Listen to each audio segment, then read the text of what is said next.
گزارش ہے کہ ویڈیو کو لاسٹ تک دیکھیں تاکہ بات پوری طرح سمجھ میں آئے۔ اچھا بھائی، کیا قیامت میں ان لوگوں سے جو پاگل ہو جاتے ہیں یہ سوال ہوگا کہ پاگل کیوں ہوئے؟ بھائی میرا آپ سے سوال ہے کہ آپ پاگل کیوں ہیں؟ آپ کیسی باتیں کر رہے ہیں؟ اگر وہ اپنے اختیار سے پاگل ہوئے ہیں، ایسی کام کی انہوں نے، پھر یقیناً سوال ہوگا۔ بعض لوگ ایسی حرکتیں کرتے ہیں کہ اس کا انجام پاگل پنا ہی ہوتا ہے۔ اس کا انجام کیا ہوتا ہے؟ پاگل پنا۔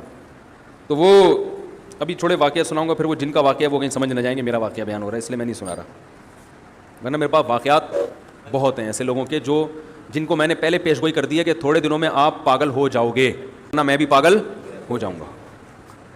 ایسے لوگوں سے اللہ قیامت میں سوال پوچھے گا۔ نارمل لائف گزاریں۔ دیکھو اس زمانے میں ٹینشن نہیں لو، اور سب سے پہلی چیز تو ہے گناہوں سے بچنا۔ گناہوں میں اللہ نے سکون رکھا ہی نہیں ہے۔ گناہ سے بچیں، فواد چودھری کی تقریریں سننے سے بچیں، ٹھیک ہے نا، ورنہ کہیں کے بھی نہیں رہیں گے، نہ ادھر کے نہ ادھر کے۔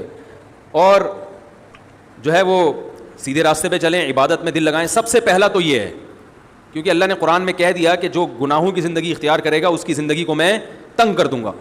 دوسرا، جو میڈیکلی جو چیز دماغ کو سکون دیتی ہے وہ ہے محنت، تھکانا اپنے آپ۔ جو مصروف آدمی ہے وہ خوش رہتا ہے۔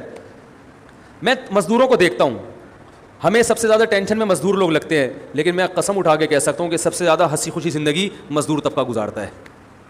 یہ لوگ ڈپریشن کے مریض نہیں بنتے۔ صبح سے وہ بوریاں لے کے جا رہے ہیں، چھت پہ رکھ رہے ہیں اور کام کر رہے ہیں، گارے مٹی کا جو ہے نا وہ لگے ہوئے ہیں۔ ہمارے والد صاحب گھر میں صحن بنا رہے تھے۔